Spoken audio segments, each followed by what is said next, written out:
오늘 뭐 이렇게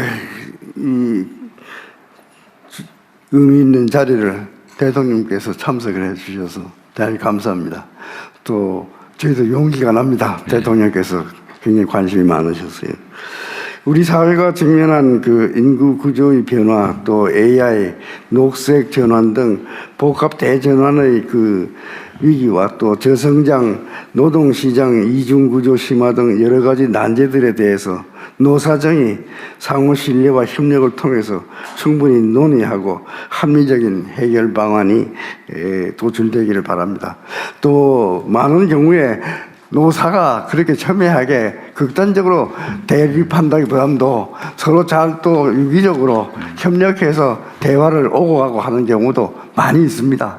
그래서 저희는 그 노사 간에 서로 대화를 통해서 충분히 그 논의를 이어가야 되지 않는가 생각을 하고 있습니다. 또 양극화 해소와 또 지속 가능한 성장을 위한 기업과 노동의 역할에 대해서 발제를 잘 들었습니다.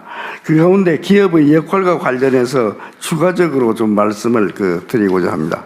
우리나라가 복합위기를 극복하고 다시 도약하기 위해서는 무엇보다도 기업들이 생산성과 경쟁력을 획기적으로 높여야 할 것이고, 이를 위한 가장 유효적인 돌파구가 앞으로 AI가 될 수 있지 않을까 생각을 하고 있습니다.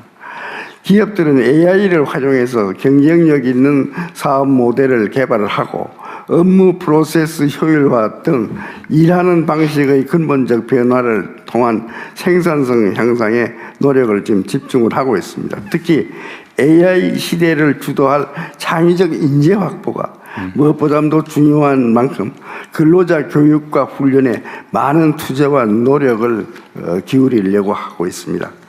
또한 근로자들이 성과에 따른 공정한 보상으로 근로 의욕을 높일 수 있도록 직무 성과 중심의 임금 체계를 확산시키고 평가 보상 시스템을 투명하고 공정하게 구축하도록 힘쓰겠습니다.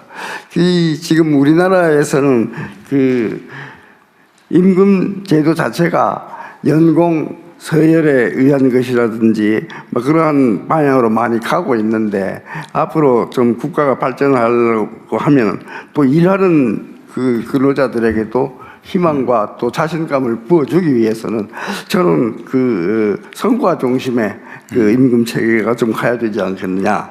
근데 이제 임금, 우리나라에서 가장 중요한 것이 앞으로 임금 체계를 어떻게 가지고 가야 되는 문제인데, 이 문제에 있어서는 그 노와 사가 반드시 합의를 하도록 우리 법이 그렇게 정하고 있습니다. 일본에서도 이 문제 때문에 많이 그 고민을 하다가 좀 상호 간에 충분히 논의를 했으면은 합의한 걸로 본다 하는 식으로 법을 좀 제정을 해가지고 이 위기를 돌파한 바가 있습니다. 그래서 우리나라도 앞으로 그 임금 제도 개선에 대해서는 앞으로 상당히 노력을 해야 될 걸로 생각을 합니다.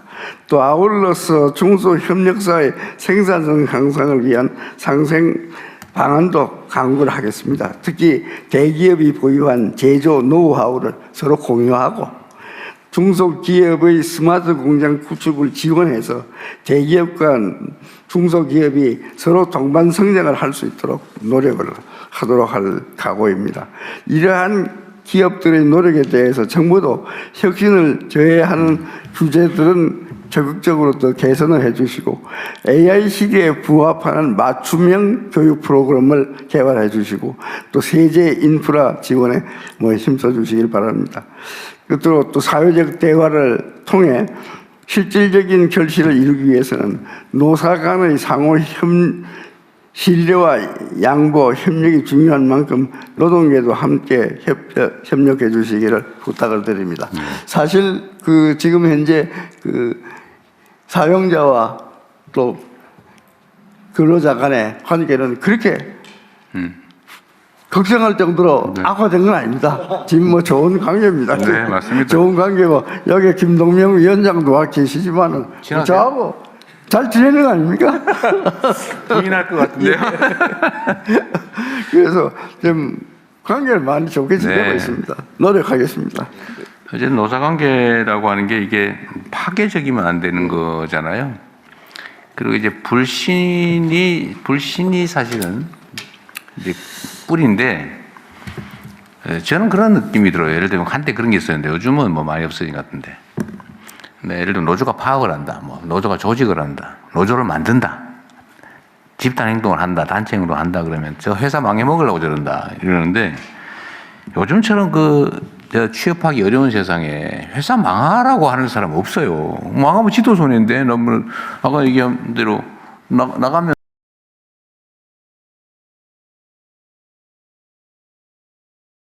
정말 엄동설하는데 왜 회사 망치고 나가겠어요. 결국은 한도가 명확하게 있는데 이제 불신하고 거기에다가 이제 억압하고 거기에 정부가 한쪽 편 들어가지고 막 거의 가해하다시피 하고 하니까 진짜 망하면 그만이지 뭐 이렇게 되는데 지금은 그런 악순환은 없는 것 같아요. 그런 최소한의 신뢰는 있는 것 같고 신뢰는 계속 키워야 되겠죠. 적대적이 되지 않도록 하는 게 중요하고 어쨌든 이것도 이제 합리성의 문제인데 저도 이제 아마 청년 세대들의 그 생각이 똑같이 있어요. 보면 소위 연공제 아니 뭐 세월 지난다고 보수를 더 준다는 게 말이 되냐 그런 생각을 기본적으로 할 수 있거든요. 그러나 이제 기존에 조직된 노동자들이나 뭐 이런 쪽은 뭔 소리야? 세월이 가면 갈수록 우리가 기여한 게 있는데 그럼 내가 기여가 예를 들면 보수보다 더 많을 때 그러면 그만큼 다 줬어? 그럼 기여가 떨어진다고 그러면 안 줘? 뭐 그 생각 당연히 하잖아요. 그러니까 이게 인생 전체로 보면 노동자를 고용해서 손해를 보면서 교육시키는 과정. 그냥 젊고 막 빠릿빠릿하고 뭐 체력 좋아서 막 생산성이 높은 시기. 그래서 나이 들고 뭐 이러면서 좀 떨어져서 별로 안 될 경우 이런 경우가 있는데 지금은 양쪽을 다 잘라내고 가장 효율적인 시점에 그 소위 경력직 뽑아가지고 그 연봉제 하다가 연봉 확 깎아서 내보내고 지금 이렇게 변해버리니까 노동자들은 무지하게 억울하잖아요.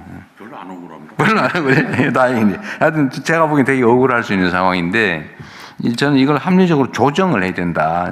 그 생각이 하나 들고요. 노동조합도 왜 알고 그러는데 제가 억울하지 않다는 건 상대적으로 예, 지금 그저 폭탄으로 막 그저 아무 직장도 없는 사람하고 네, 알겠습니다. 그 인공지능이 이제 활성화되면 노동자들의 위치가 더 불안정해질 텐데 추세적으로 사실 아까 로봇세 뭐 이런 말씀도 하셨는데 사실 그런 것도 나중에 한번 얘기해야 돼요. 왜냐하면 기업의 부담을 늘려야 됩니다. 그러니까 예를 들면 제도를 합리적으로 해서 거기서 혜택이 오면 부중의 상당 부분 또 부담해 줘야 그 저항이 적어지죠. 저항을 줄여야 되니까. 그래서 인공지능 활용 문제는 노동계에서도 좀 관심을 좀 가져가지고요. 예를 들면 인공지능을 잘 활용할 수 있는 인력은 절대적으로 필요하잖아요. 그러니까 인공지능 정도의 역할을 하거나 인공지능보다 효율이 떨어지는 노동자들이 문제인 거죠. 그럼 대체해야 되거든요. 기업의 속성상 어쩔 수 없죠. 그럼 또 저항과 충돌이 발생할 텐데 사실은 노동자들은 이미 고용된 노동자들도 이걸 뭐 안 돼라고 하는 것도 방법이긴 한데 그거보다는 인공지능을 활용할 수 있는 역량을 키워가지고 생산성을 올리면 사실은 훨씬 더 좋은 기회가 되는 거죠. 근데 인공지능을 활용하는 것도 현장에 있는 체득된 노동자들이 훨씬 유리하거든요. 문제는 교육 훈련 기회를 줘야지. 그건 정부가 할 일이고. 그건 노동부에서 좀 챙겨야 될 부분이고요. 앞으로 이것도 중요한 의제가 되지 않을까 싶어요. 이 비용 부담을 누가 할 거냐, 기회는 어떻게 부여할 거냐. 그럼 여기에 대해서 노동자들을 사용자들이 대체할 걸 최소화하려는 노력도 해야 되잖아요. 그것도 좀 필요할 것 같고. 하여튼 말씀하신 지금 상공회의소 회장님 말씀 상공회의소 아니고 경총에서 고민이 많으실 거예요. 여기는 국제 경쟁도 해야 되고 기업의 효율성도 제고해야 되는데 고민이 많겠죠. 그런데 저는 제가 가끔 경영계 사측을 만나면 그 얘기를 계속 물어봐요. 도대체 생산비에서 차지하는 인건비 비율이 얼마나 되나? 지금 계속 떨어지고 있잖아요. 총 생산비에 차지하는 노동 인건비 비율이 거의 뭐 평균적으로 20% 이하. 보통 뭐 첨단 산업 같으면 10% 이하. 뭐 이런 상황인데 그거를 예를 들면 10%를 깎는다. 그럼 얼마나 생산성이 개선될까? 보다는 사내 구성원들은 회사 잘 되길 바라잖아요. 그 회사에 애정 없는 사람들이 막 시간 때우기로 버티게 하는 경우하고 뭐 나도 내가 하는 게 나한테 되돌아온다는 생각으로 진짜 열성을 다하는 경우 진짜 생산성 차이가 엄청나는데 그런 고민도 같이 좀 해주시면 좋을 것 같아요. 인건비에 매달려 옛날에는 막 인건비 비중이 80% 이럴 때가 있었잖아요. 인건비를 줄이는 게 곧 수익에 직결됐는데 지금은 사실 많이 떨어진 것 같아요. 많이 떨어지고 이제 구성원들의 의욕 뭐 이런 것도 되게 중요한 시대가 된 것 같은데 기본적으로 노사 간의 이런 분야에 대해서 그럼 좀 더 잘 되는 길이 뭘까를 좀 많이 얘기하면 좋겠어요. 그냥 대통령님 말씀 명심해서 네.